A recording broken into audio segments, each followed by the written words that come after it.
Death is inevitable. It's a fact. But I think Jesus is telling us that dying is a choice. It may not initially make much sense. Death is inevitable. But dying is a choice. And it's not a choice we make at the moment of death, but dying is something we choose day by day in our following of Christ. Dying to self, dying to my own ego, dying to my narrow perspectives, dying to my need to control. Jesus says, if you choose life, if you love your life, you're going to lose it. If that's the life you love, you're going to lose it. And so he wants us to choose a life of dying, of letting go, a life of sacrifice, a life of somehow embracing even suffering as one part of our letting go. Whether it's our personal suffering or pain or the suffering of others, how we deal with that is part of this dying process that ultimately is going to lead us to true life. Death is inevitable, but we get to choose how we die.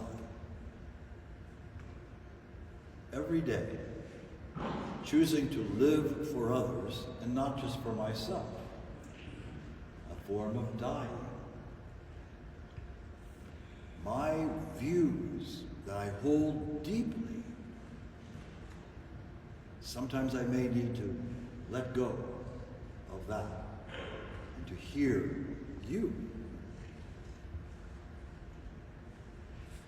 Letting go and dying is part of our everyday, especially the following of Christ.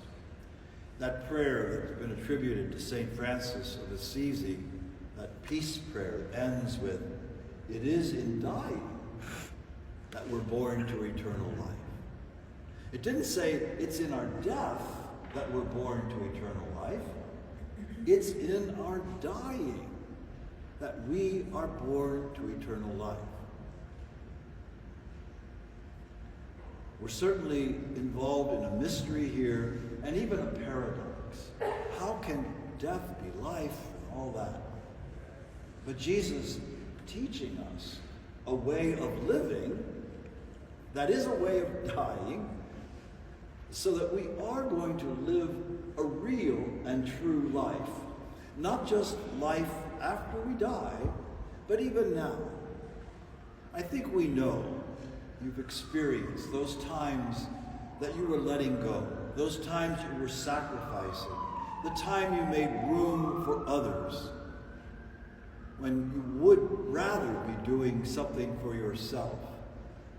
You know, deep down, that brings satisfaction and brings a sort of a true joy, rather than just focusing on what I want or what I think I need.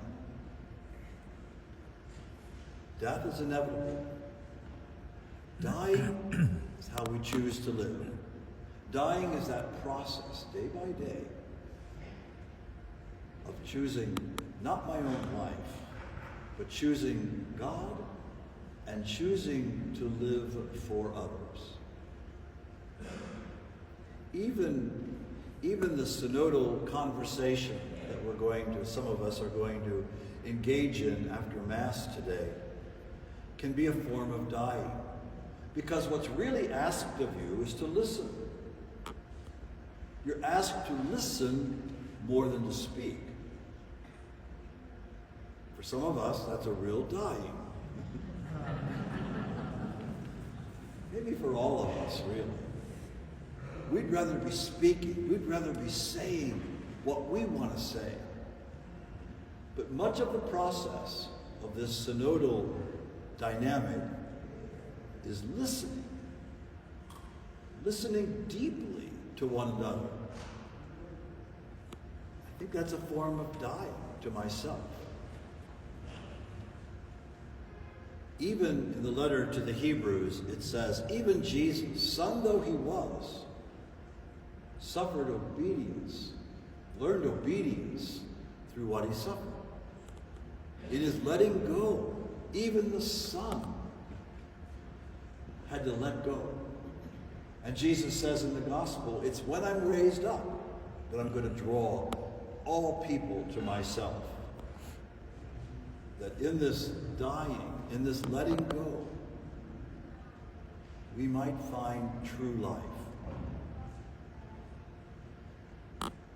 As we move into these last 2 weeks of Lent, moving toward next Sunday's Passion Sunday, and then into the Holy Week, the Treaty Week, it's a time of more maybe consciously being aware of our need to choose how we're dying a little bit every day, mainly just dying to self, so that we are living for others. It is a mystery.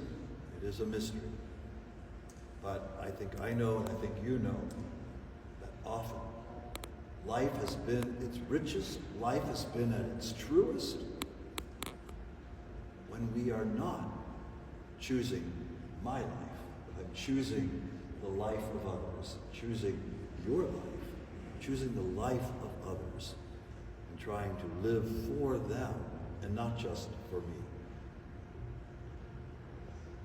It's in dying that we are born to eternal life.